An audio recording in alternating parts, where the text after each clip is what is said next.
Have you ever heard of the queen who defied an empire? The leader who, instead of bowing to external pressure, used her strength to transform a kingdom into a bastion of resistance against colonial powers. Sounds impossible, right? But that's exactly what Ranavalona did. For decades, she ruled Madagascar with an iron fist, not only protecting her homeland, but also creating a legacy that to this day generates intense debate. Before we continue with this incredible story, tell me, have you subscribed to the channel yet? If not, take this opportunity to subscribe, like, and comment on what you thought of this content. This greatly helps engagement and allows more people to learn about the story of powerful figures like Ranavalona. Now, let's continue, because what we'll explore here will surprise you. Ranavalona's story is a paradox.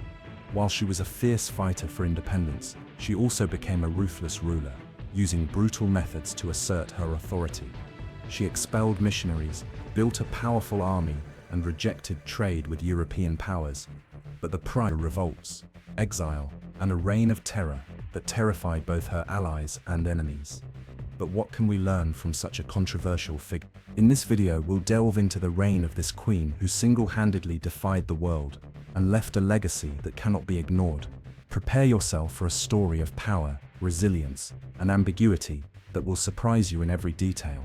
In 1828, Ranavalona I was proclaimed Queen of Madagascar, but her accession to the throne was not as simple as it seems.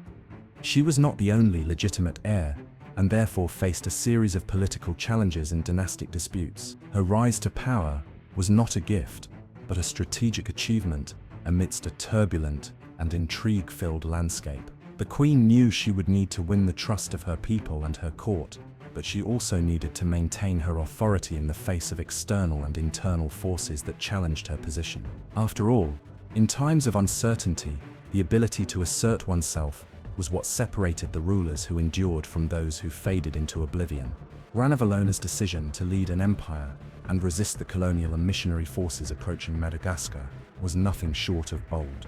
At a time when many African nations were being subjugated by Europe, Madagascar followed a distinct path, with a ruler who preferred to control her country's course with determination. And what's more interesting, she not only wanted to keep her land free, but also to strengthen her people's identity, which meant resisting the foreign ideals imposed by the powers of the time. She knew the throne would not be an easy task, but she was willing to pay the price. Upon assuming control of the empire, Ranavalona not only had to deal with the challenge of governing, but also with the complex issues of dynastic lineages and political alliances. As a woman in a male-dominated world, she could not afford to be seen as weak or vulnerable. Her power needed to be unquestionable, and her reign lasting, and it is precisely in this context that we can perceive the queen's strength. She became not only a leader, but a true political strategist, capable of manipulating the gears of power to her advantage. Ranavalona's marriage to Radama IV was one of the most pivotal events in Madagascar's history, not only as a personal union, but also as a political lever that shaped the island's destiny. When she married Radama, he was already king of Madagascar, and this alliance strengthened his position, placing Ranavalona in a prominent position. At the time, political marriages were essential to cement alliances, ensure internal stability, and protect the kingdom from potential external threats. Although love was not the primary motivator for the union, this relationship was one of the pillars of her rise to power after her husband's death. When Radama I died in 1828, Ranavalona faced a dilemma. She wasn't the only potential successor, but she knew she needed to act quickly and intelligently to ensure the continuation of her lineage to the throne. Her political experience, acquired over years as the king's wife, was crucial to her succession to the crown. Her marriage to Radama was not simply a matter of affection, but a strategy to ensure the kingdom's strength and independence while also establishing a strong lineage that would guarantee control of Madagascar for generations. Radama's death was one of great instability, and Ranavalona's position was threatened by other political figures seeking to seize power. However, she used her cunning to consolidate her reign. The queen knew that for her marriage to Radama to be seen as more than a formality, she would have to act with strength and intelligence, ensuring that her rule was accepted by all. In this context, Ranavalona's marriage to Radama not only sealed her accession to the throne, but also made her one of the most powerful figures in Madagascar. When Ranavalona assumed the throne, one of her first and most defining policies was to preserve Madagascar's autonomy. She deeply believed that her land should be governed by the Malagasy, and for the Malagasy, far from foreign influence, especially from the colonial powers that surrounded the island. The Queen knew that Europeans viewed Madagascar as a territory to be exploited, both for its wealth and its strategic position in the Indian Ocean. But she had a different vision. She wanted her people to be the primary beneficiaries, without submitting to the colonial interests that would later shape the destiny of many African nations. One of the strategies Ranavalona used to protect her independence was to remove the European presence, especially the Christian missionaries who were exerting a significant influence on the kingdom. She saw religious conversion not only as a threat to Malagasy culture, but also as a way to weaken her government's authority. After all, the Christian religion brought with it a worldview completely different from the one she wanted to preserve for her people. The Queen employed harsh methods, including the expulsion of missionaries, the destruction of churches, and even the persecution of converted Malagasy, seeking to keep Madagascar's traditional structure intact. This nationalist policy was not simple, as Ranavalona had to balance her relationship with the outside world with the internal needs of her people. She knew she couldn't completely close the doors to the world, but she was also aware that any concessions could jeopardize Madagascar's sovereignty. Therefore, she drew a clear line. Madagascar would be independent, with a strong Malagasy government and a preserved identity. This nationalism ultimately generated fierce resistance from foreign powers, but Ranavalona, with her vision as a firm and uncompromising ruler, was undeterred, cementing her image as a true defender of her people and Malagasy culture. Ranavalona—its opposition to Christianity was one of the most controversial aspects of her reign. From the outset, she recognized that the growing presence of Christian missionaries represented not only a religious shift, but also a threat to the control and stability of her government. The Queen feared that, behind the religion's good intentions, lay a desire to dominate and subvert traditional Malagasy culture. As the leader of a nation constantly threatened by external invasion, Ranavalona knew that any internal division could be fatal. Therefore, the decision to discourage and eventually persecute the missionaries was taken as a measure to preserve sovereignty. The confrontation with the missionaries was not merely ideological, but became a battle for political survival. Throughout her reign, she ordered the expulsion of European missionaries, the destruction of churches, and the prohibition of Christian worship. Her religious policy was extremely strict. Those who continued to preach Christianity were severely punished, many tortured or killed. The Queen saw herself not simply as a secular monarch, but as the guardian of Malagasy faith and traditions, and her resistance to Christianity was a direct reflection of her desire to preserve Madagascar's independence, free from external impositions. Ranavalona's actions. Her position cannot be fully understood without considering the political and cultural context of the time. She was not only rejecting a religion, but also challenging an attempt at colonization disguised as benevolence. The missionaries, however much they preached values of compassion and love, were also agents of a larger colonial power. For Ranavalona, the fight against Christianity represented a fight for her people's survival and the preservation of their autonomy, and thus she became a figure of resistance, not only religious but also political, in the struggle against the colonizing forces of the time. The expulsion of the Christian missionaries was one of the most emblematic actions of Ranavalona's reign, and one of the decisions that most marked her rule.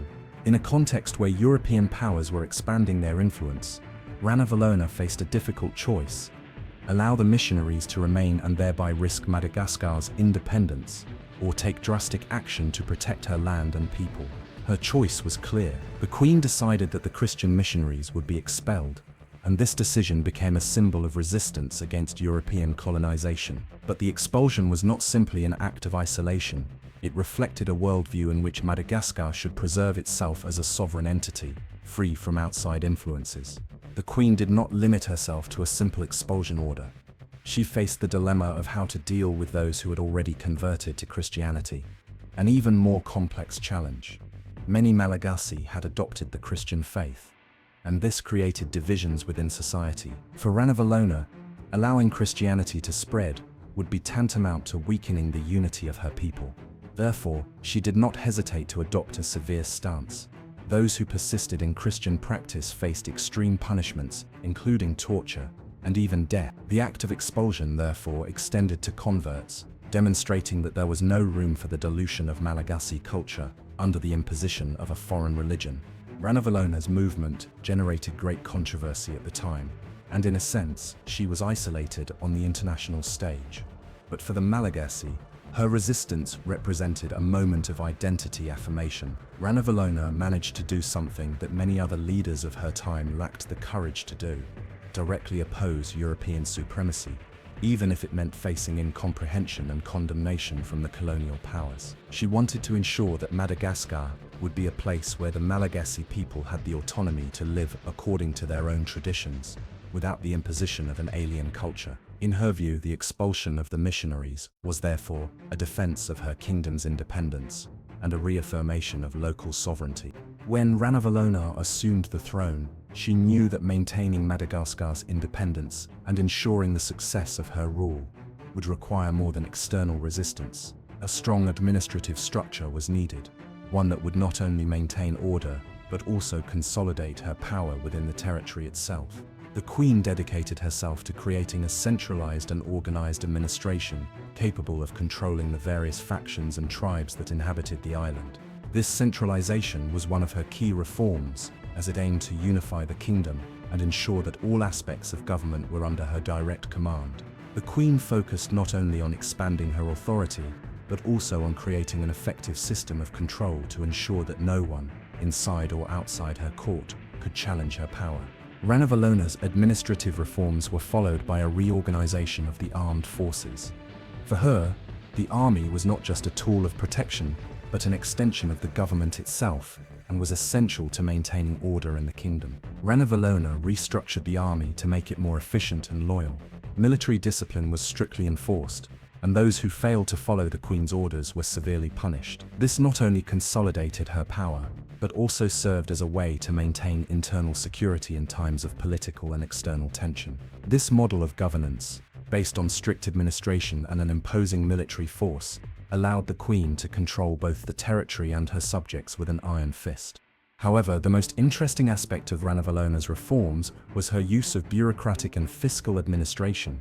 The Queen introduced new forms of tax collection, which helped finance her army and maintain internal stability. These administrative and economic reforms not only strengthened her reign, but also solidified her status as one of the most powerful leaders in the region. Ranavalona knew that the foundation of any great empire was its ability to maintain order, secure resources, and control its subjects. And to achieve this, she had to be ruthless. Her style of governing is a clear example of how a strong power structure can be essential to a nation's survival and prosperity. Ranavalona's relationship with the British was marked by tension, mistrust, and confrontation. The Queen was aware that the British Empire had an expansionist vision and that Madagascar was a precious jewel in the Indian Ocean. However, she was unwilling to allow her land to be subjugated, whether for economic or religious reasons.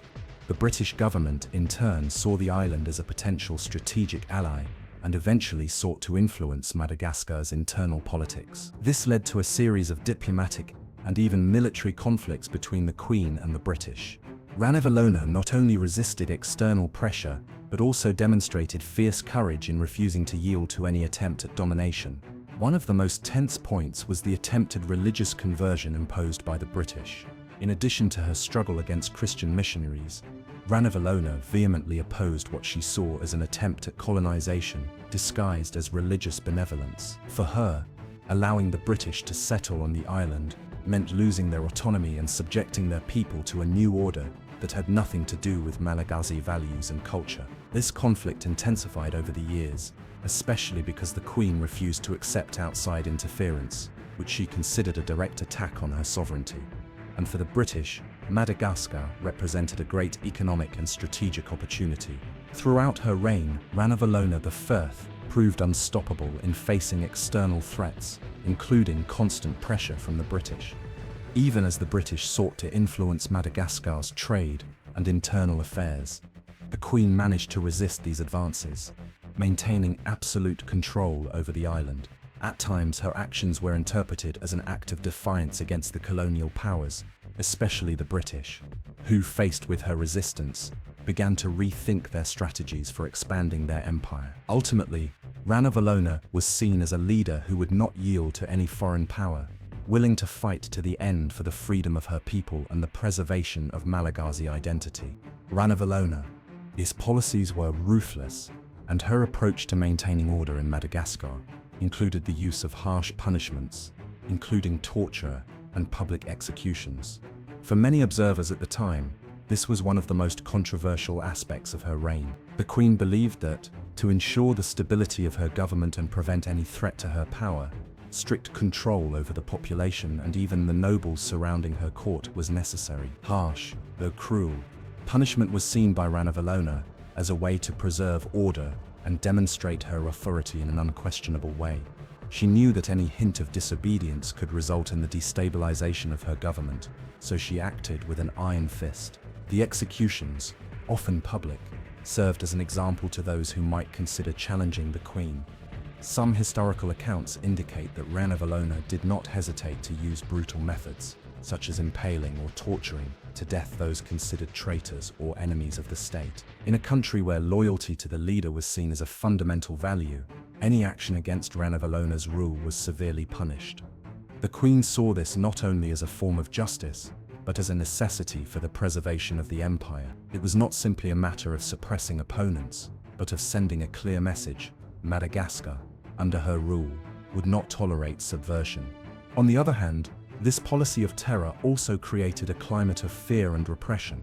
While effective in maintaining order, it created an atmosphere of distrust and paranoia among the Malagasy, who feared not only the Queen's enemies, but even those around her. False accusations or mere rumors could often result in arrests, torture, and death.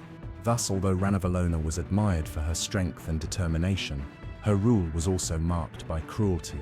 Her harsh approach, on the one hand, ensured the maintenance of her power, but on the other, it created a legacy of authoritarianism that remains a subject of debate to this day. Ranavalona's fight against the slave trade was one of the most complex and contradictory aspects of her reign. At a historical moment when the slave trade was on the rise, with European powers actively involved in the trade, Madagascar became a target for slave traders. However, Ranavalona, unlike many other African rulers of the time, vehemently resisted this practice.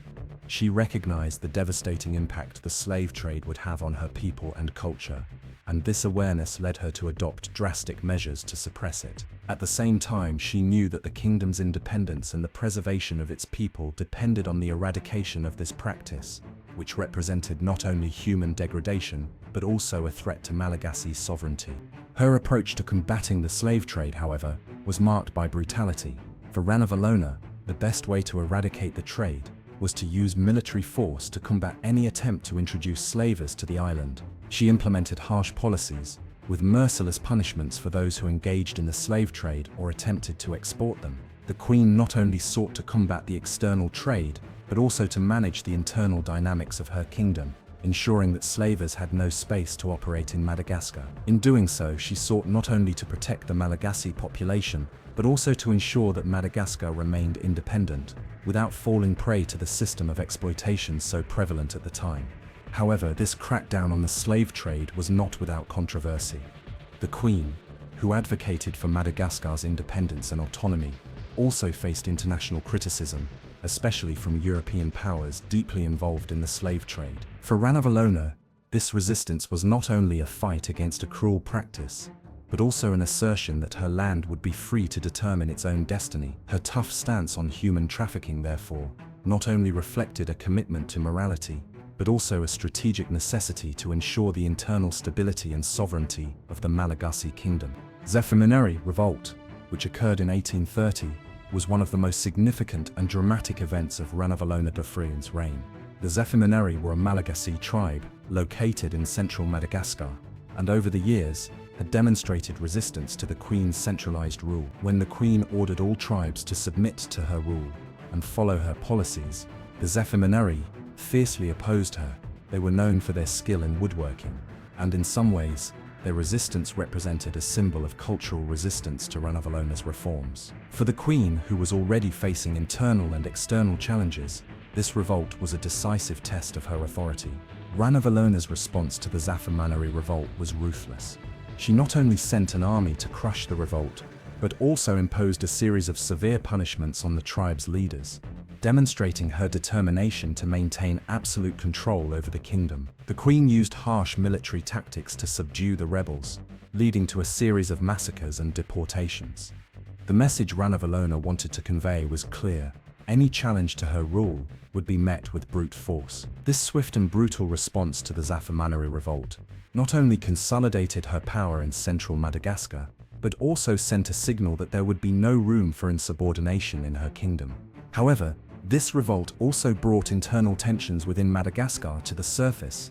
While Ranavalona strengthened her control over the territory, she also faced resistance from several tribes who did not see her centralization of power as beneficial. The Zafimenari revolt reflected the complex political dynamics within the kingdom, where local tribes fought for autonomy and the preservation of their traditions. Ranavalona's handling of this revolt demonstrated her political skill in dealing with opposition, but it also highlighted the lack of dialogue between the island's various factions. The queen was willing to consolidate her power at any cost, even if it meant destroying the cultural roots and autonomy of the Malagasy tribes. Ranavalona, I knew that to guarantee Madagascar's independence and protect the kingdom against colonial powers, she needed a strong and well-structured army. Her policy of resistance to European imperialism could not be carried out without a military force capable of confronting external and internal threats. Therefore, the Queen invested heavily in building a powerful armed forces. She reorganized the Malagasy army, adopting more modern tactics to strengthen the troops and ensure border protection. The Queen not only recruited more soldiers, but also rigorously trained them, seeking to increase the country's military effectiveness. Ranavalona's leadership, the Malagasy army became a respected force in the region. She also encouraged the use of weapons and combat strategies that were previously uncommon in Madagascar.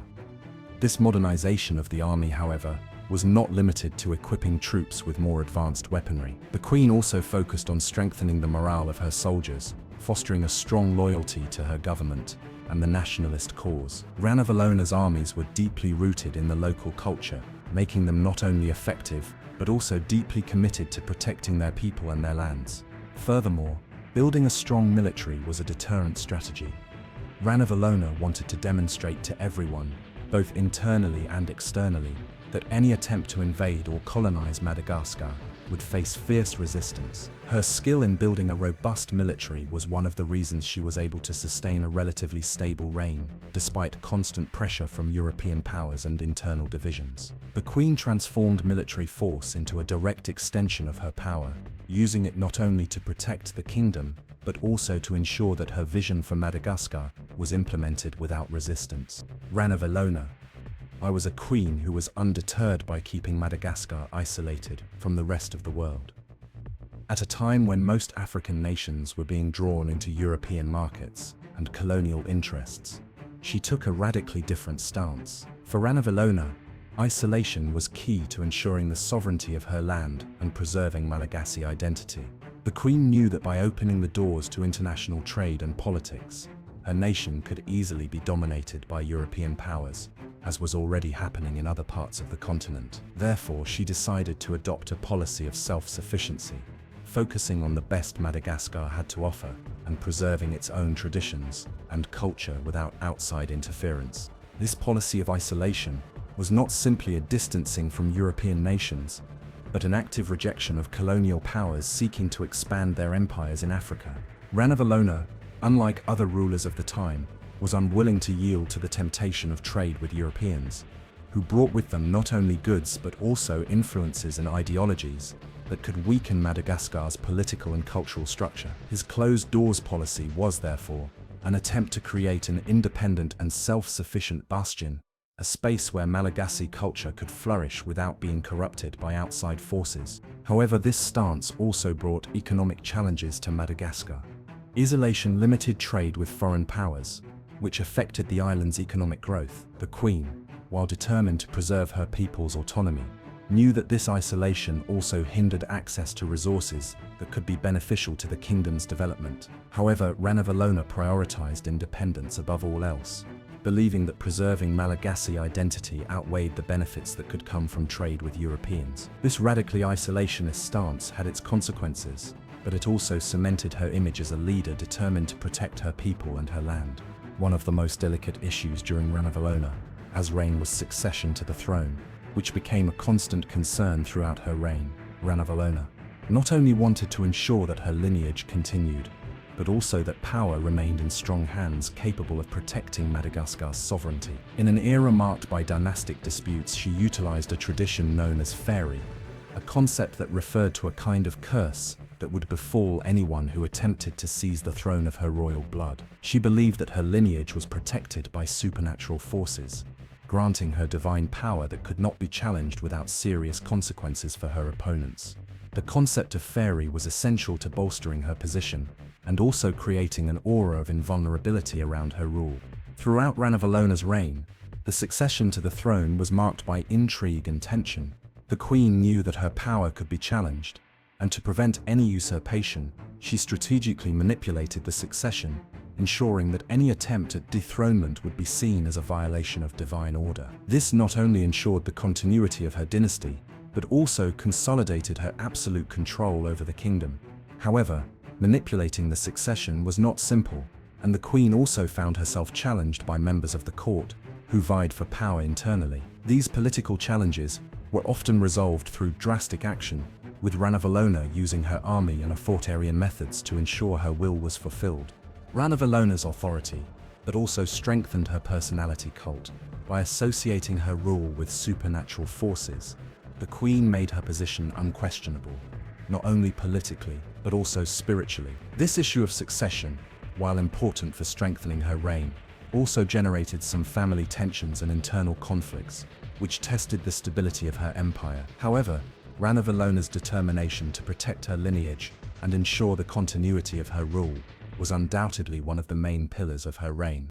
Ranavalona's reign was marked by a policy of terror, which generated both respect and fear among the Malagasy. Her use of power was ruthless, and the queen used every means at her disposal to ensure no opposition to her rule.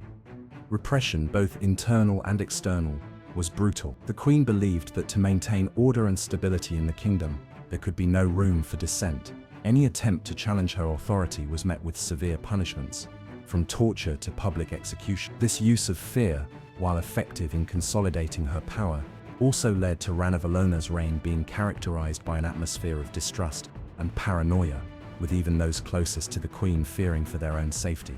Ranavalona's purges were a tool to eliminate any potential threat to her rule. Her administration became synonymous with authoritarian rule, where opposition was ruthlessly eradicated. This reign of terror affected all levels of society, from peasants to the nobility. The queen demonstrated an unwavering will to maintain her vision of government intact, even if it meant destroying lives. Fear of repression spread throughout the kingdom, and people lived in constant vigilance, fearing that any word or action against the queen could be their last. This climate of tension generated deep divisions within the country, but also made Ranavalona's rule much more centralized and authoritarian. However, the reign of terror was not limited to physical violence. It also extended to psychological manipulation. The queen knew how to control perceptions, spreading rumors and creating a system of spies that kept everyone under constant observation. This constant surveillance reinforced the queen's control, creating a climate of psychological fear that also contributed to the loyalty, or at least the apparent obedience, of the Malagasy. At the same time, she presented herself as an invincible figure, linked to divine protection, and this increased reverential fear, making any attempt at opposition seem not only as a crime, but as a challenge to the natural order itself. Ranavalona's legacy is shrouded in ambiguity, being one of the most debated and contradictory in Madagascar's history.